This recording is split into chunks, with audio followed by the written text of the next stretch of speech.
अभय में भी जो बच्चे, अभय बैच किसके लिए है? देखो मैंने 9th वाले बच्चों को भी बताया था, 9th वाले बच्चे बहुत पूछ रहे थे, मैं 10th वालों को बताता हूँ।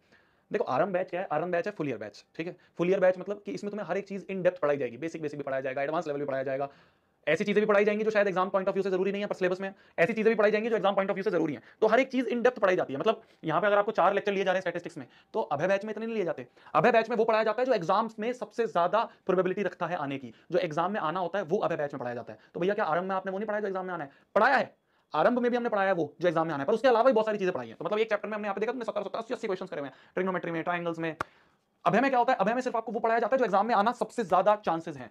तो अभय बैच एक तरह से उन बच्चों के लिए बैच है जिनको ये लगता है कि यार पूरे साल, यार मान लो बहुत सारे चैप्टर्स बैकलॉग हैं, अगर तुमने आरंभ बैच में हो और आरंभ बैच तुमने एक एक चैप्टर, एक एक लेक्चर, एक एक डीपीपी, एक एक होमवर्क अच्छे से करा है, तुमने हर एक चीज बिल्कुल, तुम ये बोल सकते हो कि भाई जो शोभित भैया रोज आते थे या प्रशांत भैया रोज आते थे, दिगराज सर रोज आते थे, शुरू से लेकर एंड तक रोज हमने साथ में बैठ के मेहनत करी है आरंभ बैच में, एक एक चैप्टर पढ़ा है, एक एक डीपीपी करी है, एक एक नोट्स अच्छे से रिवाइज है, तुम्हें कोई तुम्हारा बैकलॉग नहीं है, कोई तुमने चैप्टर छोड़ा नहीं है। अगर ऐसी चीज है तो तुम अभय मत लेना, क्योंकि तुमने ऑलरेडी हर एक चीज पढ़ रखी है, एक एक चीज को अच्छे से पढ़ा हुआ है, एक एक चैप्टर को अच्छे से पढ़ा हुआ है। बट अगर तुम्हारे को ऐसा लगता है कि किसी कारणवश, होता क्या ना यार, देखो मैं जरूरी ये नहीं बोलूंगा कि मक्कारी की वजह से, कई बार क्या होता है कुछ इश्यूज आ जाते हैं, फैमिली में इश्यूज आ जाते हैं, कुछ भी ऐसे सर्कमस्टेंसेस हो जाते हैं जिसकी वजह से बच्चा नहीं पढ़ पाता है पूरे साल। तो अगर किसी कारणवश तुम्हारे कुछ बैकलॉग्स हैं, कुछ ऐसे चैप्टर्स हैं जो तुमसे नहीं हो पाए हैं, ऐसे कुछ चैप्टर्स हैं जो तुम्हें समझ में नहीं आए, समझ में तो नहीं आया, ऐसा तो नहीं हो सकता तुमने बीच में छोड़े होंगे, तो कुछ ऐसे चैप्टर्स हैं तुमने बीच बीच में होमवर्क छोड़ दिया था, तुमने बीच बीच में डीपीपी छोड़ दी थी, अगर ऐसा केस है और तुम्हें लगता है कि भैया इतना सारा सिलेबस करने के लिए अब इतने सारे लेक्चर तो नहीं देखूंगा कि एक चैप्टर के तुमने 10-10 लेक्चर देखूंगा, तो भैया हम कैसे क्रिस्प वो पढ़ सकते हैं जो कि एग्जाम में आना है?